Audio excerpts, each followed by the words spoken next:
Хүүхдийн амралтыг яаж маш их үр дүнтэй өнгөрөөх вэ? За бид нар өмнө ярьжсэн. Гэхдээ энэ тухай дахиад ярихгүй бол болохгүй юм. Яагаад вэ гэвэл нэг л тийм эцгийн чихэнд хүрч чадахгүй байна. За хүүхдийг хүмүүжүүлнэ гэдэг бол нэлээд тийм яригтэй асуудал байдгийг бид нар мэднэ. Яагаад гэвэл ялангуяа одоогийн эцэг эхчүүд бол хүүхдүүдтэйгээ ажиллах цаг хугацаа маш их бага болж байгаа. Өмнө ч гэсэн бүр бага байсан.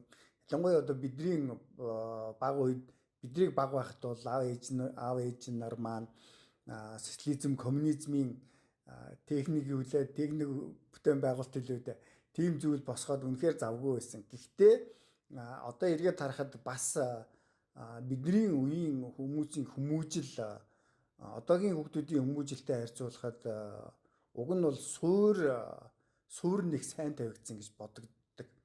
За ягаад энд ийм болчихвэ? Ямар хүчин зүйл нөлөөлөө гэдээ харахад ерөөсөө бид нар тийм вакуум орчмыг нэлээд тийм их сонирхолтойгоор өөрсдийн мэдлгүйгээр үүсгэж байсан ба. Одоо болохоор вакуум орчим гэдэг маань хүүхэд утсаа бариад нэг өрөөнийхөө нэг буланд суугаад ингээд сууж байна л да. Энийг бол вакуум орчим гэж ойлгоод байна. Гэхдээ энэ бол бас тэр яг эргэн тойрон байгаа орчин бол зөв үйл үнэхээр буруу байна. Эрүүл бус байна. Хүүхдэд маш их сөрөг зүйлүүдийг авчирж байна. Тэгэхээр бид нэр яаж эцэг эхчүүд вакуум тийм вакуум орчмыг үүсгэхгүй гэхээр бид нар нэг сайхан бололцоо байна. Ялангуяа одоо энэ Монгол оронд удахгүй 90 дулаан цаг ирнэ. Тэгэхээр эцэг эхчүүд бүр хүүхдүүдэд зориулээд за энд бол нэг ядаж хамгийн багадаа 21 хоног. За түүнээс дээш байвал маш их сайн. Ягаад вэ гэвэл энд нэг чухал үеуд байдаг. За эхний 7 хоног бол нөгөө нэг адаптац буюу дасан зохицох гэж нэг 7 хоног болно. За энд бол хамгийн аюултай 7 хоног. Ягаад гэвэл хүүхэд шинэ орчиндөө дасан зохицно. Мэдээж энд бол маш их өндөр сэтгэл хөдлөл гарна, уурлна, уцаарлна. Ягаад гэвэл бид чинь тэр чигээр орчин өөрчилж байгаа шүү дээ, тийм үү? Нөгөө нэг одоо интернетээ нэхэн, тийм үү? Утас нь гарт байгаа ч гэсэн интернетээ нэхэн тэгээд бөө юм болно. За эхний 7-оос 10 хоног нь одоо юм дасан зохицох үйл явдал болно. Нэгэсэндээ нэг таата бус орчноос таата орчин руу шилжиж байгаа шилжилт гэсэн. За дараа нь дахиад нэг 7-оос 10 хоног болно. За энэ үед бол дөнгөж тийм хүүхэд өөр орчинд нөгөө нэг вакуум орчинд төвлөрж эхлэн, дасаж эхлэн, дөнгөж дасаж эхлэн. Харин 3 дахь үе нь бол шинэ орчинд аль хэдийнэ дасчихсан тэрнтэйгээ зохицон амьдарч сурч эхлэнэ гэсэн. Ингээд бодоод үзэхэд эхнийх нь 10 хоног, дараагийнх нь 10 хоног гэхэд нийтдээ 30 хоног болж байгаа. За тэгэхээр 30 хоног бид нар яах ёстой вэ гэвэл эцэг эхчүүд хүүхдүүдээ аваад хөдөө бүр сумын төвч байдаг юм уу? За сумын төвөөсөө ч хол тийм үү? Баригад хөдөө бүр хөдөөний айлд нэг сар буюу сараас илүү болох хэрэгтэй. Энийг их чармааж хичээж хийх хэрэгтэй. Ягаад энийг чухал вэ гэвэл таны нөгөө нэг хүүхдээ хүмүүжүүлж чадахгүй бидний нөгөө нэг маш их энэ технологи хөгжсөн энэ өндөр хөгжилтэй үед бидний хүүхдүүд аль болох эрүүл тийм үү бас дуу чимээ багтаа тийм хөдөө газар нэг ойролцоогоор 30 буюу түүнээс дээш хоног утастаа гэхдээ интернетгүйгээр тийм байх хэрэгтэй. За энэний давуу талууд бол үнэхээр хэлүүлшгүй маш их байгаа. За хамгийн эхний чухал зүйл юу вэ гэвэл хүүхэд нөгөө нэг шинэ эрен үед очино. Шинэ вакуумжилсан газар очино. Тэр нь эсвэл вакуум шүү дээ тий. Тэр нь ямар газар байгаа бол интернетгүй хөдөө мал тийм эргэн доор байгаль. За хүүхэд өөрөө байглаасаа маш их юм аав. Өөрөө мэдлгүйгээр автоматар. За тэгээд бас маш олон зүйл тархинд нь дистрата болж эхэлнэ. За яаж эхлэх вэ гэвэл хүүхдүүдийн анхаарал нэг цэгт одоо төвлөрж эхэлнэ. Яагаад вэ гэвэл энэ хот суурин газар бол дуу чимээ маш их байдаг. Бүдэг дуу, тод дуу, алсын дуу, ойрхон гарч байгаа дуу гэх тийм үү. Маш олон дуу чимээг бидний тарих яг өдөрт өөрийн ирэхгүй хүлээж авдаг.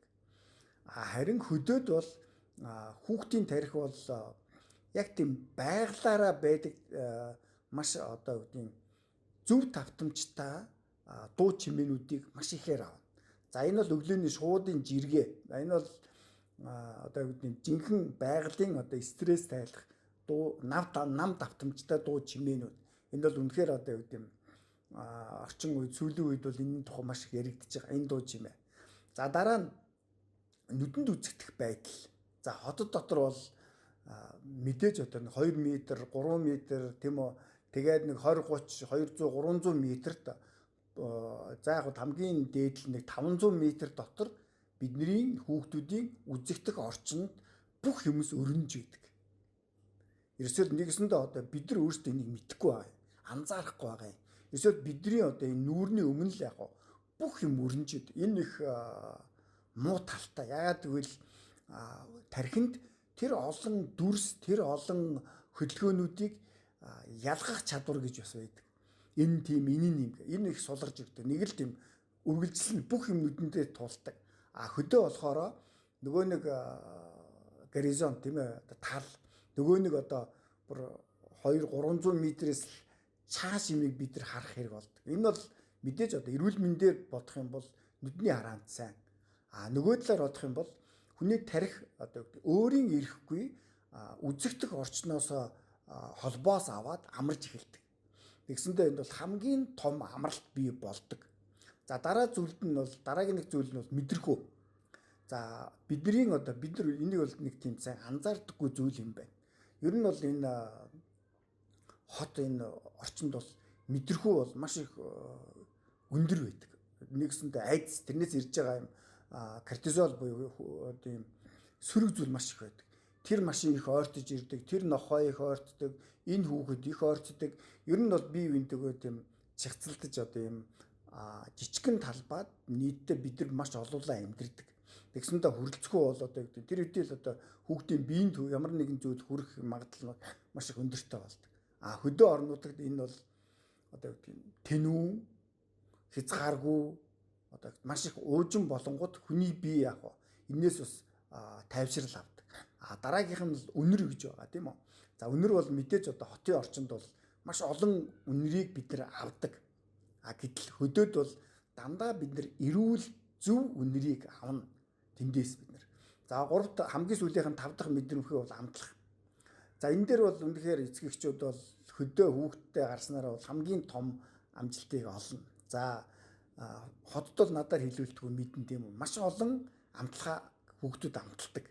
Маш олон зүйл. Нэг чинь одоо ингээд нэг пицца идлээ гэж бодоход тэрнээс маш олон амт байдаг. Халуун ногооны амт, тиймний амт, иймний амт гэдэг.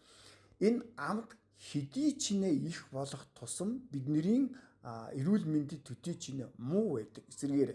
Гэтэл хөдөө бол цөөхөн амт. За сүүний амт, өрөм тарагны амт, за орой бол махны амт гэдэг.